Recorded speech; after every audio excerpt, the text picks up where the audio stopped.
Hey, what's up guys, it's XJaws, and today I'm bringing you a team deathmatch on Karachi.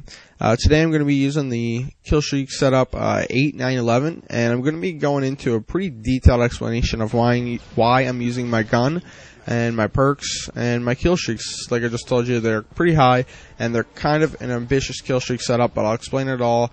Just wanted to warn you guys that I'm not going to be talking so much strategy specifically for this game, but this is actually more interesting and better strategy than I give in most of my games, because most of it is specific to the gun that I'm using and the map that I'm using, but this is specific to the gun that I'm using, which you guys can use on almost any map. So that's why I think it's pretty important that you listen up and you don't ignore this video. So let's get into the details. Using the UMP-45 silenced, and the UMP, there's been some speculation that stopping power does not have an effect on it, which is not true. Actually, in close range, the UMP-45 is affected by stopping power. It'll take one less bullet at close range to kill somebody if you have stopping power. If you do not have a silencer and you have stopping power on this gun, it will kill in 2 bullets at close range, 3 at long range. If you do not have stopping power, it will kill at 3 bullets at close range and 3 bullets at long range. And the same goes kind of for with a silencer. Basically, it just takes 3 bullets at close range, 4 bullets at long range, or 4 and 4 if you don't have stopping power. So that's why it's pretty important to know what you're getting into if you're not using stopping power. So, because I'm not using stopping power, because I'm using cold-blooded, I decided that I would put on Scavenger Pro. Now, you have a choice between Scavenger Pro and Ninja Pro if you decide not to use stopping power, or at least those are my recommendations to use one of those 2 perks. And the reason being is I'm going to go contrary. I'm not go contrary, but I'm going to tell you that a lot of people think that a lot of people have this mentality. Sorry, I am crossing over my own words a couple times here. But a lot of people tend to say, oh, it's just 1 extra bullet. What's the big deal? I don't need Scavenger or one-man army. It's not really going to make much of a difference. Well, here's what I'm here to tell you. In between you hitting the 2nd and 3rd bullet, or if you're using the silencer, the 3rd and 4th bullet, you're going to be missing some bullets. Anywhere from 0 to 5, maybe 10 bullets. And those bullets are going to add up as you continue to get kills, which hopefully you'll be doing throughout the game, is racking up kills and kill streaks. And if you are going to be missing all those bullets in between kills, you know what's going to happen? That one-man army, not that one-man army, that Marathon Pro or whatever your first perk is, if you're not using Scavenger or one-man army, it's definitely going to be detrimental to your kill streak. So it's going to add up for sure. That's what you need to know, basically, that just that 1 or 2, or just that 1 extra bullet is going to add up and end up being a lot more bullets wasted. So, just keep that in mind and use Scavenger Pro if you decide not to use Stopping Power Pro. It's a pretty simple rule of thumb to use, and I would suggest that everybody pay attention. So, as you saw, I got my 8 kill streak set up. I got my 8 kill streak, then I got my 9 kill streak, or no, I don't know if I've gotten it yet. Actually, I think I have. I don't know, guys. I'm crossing over myself a couple times here. And I was able to pick up a precision airstrike and a Harrier, but I decided to wait to call in the Harrier because the UAV was jamming me, and I did not want to call it in blindly because I want to have that chance of getting some kills with the airstrike portion of the air support. So I called the Harrier right next to me because I was afraid of people coming up. I was a little paranoid, and there was people around me, but I wasn't able to get anyone.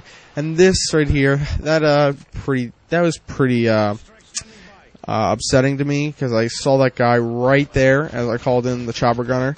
But the chopper gunner is going to get shot down fast, guys. That's why I decided not to fast forward it or anything. I only get like a couple kills with it.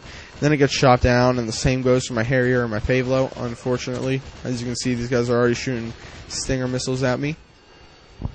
And I think there's something else I wanted to talk about. The Ninja Pro, I wanted to talk about it real quick. The reason I don't prestige, I said it sarcastically in my answer video.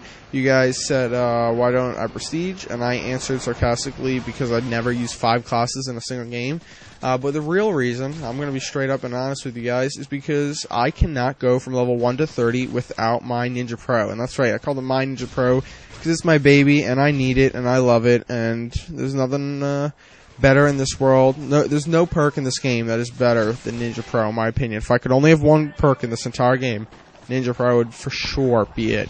I just cannot stand listening to my own footsteps, so I love it. So anyway, enough about that. I want to give you guys a little tip right here, and this is kind of a long tip, whatever.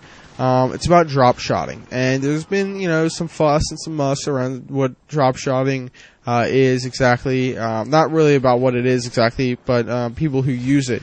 I've actually been criticized in games not several, but I'd say 20, 30 times for drop shotting, and that is, it might not sound a lot to you for somebody who plays as much as I do, but it actually is a ton when you think about people are actually consciously saying to you that because you're doing something that helps you do better in this game, that you are inferior in any way, call you, a bad kid, or say that you're a noob, or whatever the terms these kids are using these days. But anyway, drop shotting, basically, it is almost essential to use tactical button layout. And I know some YouTubers, one comes to mind specifically right now, Tabe. If you don't know who that is, don't worry, he's just a lot more famous than me. And he says that he drop shots without tactical button layout, and I'm sure he does. And I'm sure that he had a much more difficult time getting the hang of drop shotting than me because of it. So basically what I would recommend is that you hit start, go to options in game, and change your button layout to tactical. And basically what you can do now with the tactical button layout versus the regular button layout is now you have the ability to shoot while you go into prone.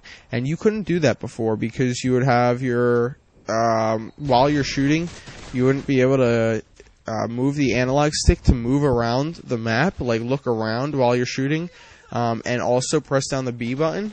So now you have that ability because your right thumb is already on the right analog stick in order to move from side to side. So it works out perfectly. And the tactical button layout is in there for a reason, trust me guys. So take advantage of it, use a tactical button layout, and teach yourself to drop shot. It should only take you about, I'd say, 4 or 5 days max to get the hang of using the tactical button layout. It is going to feel weird and new to you, but I definitely think it'll help you out a lot. I want to reiterate one more time, guys. I didn't talk a lot of specific strategy, but everything I said in this video is much more important than the things I usually talk about in my video that are map and gun specific. So I hope you enjoyed the video. I hope you'll use those techniques that I just told you about. Have a good day. Goodbye.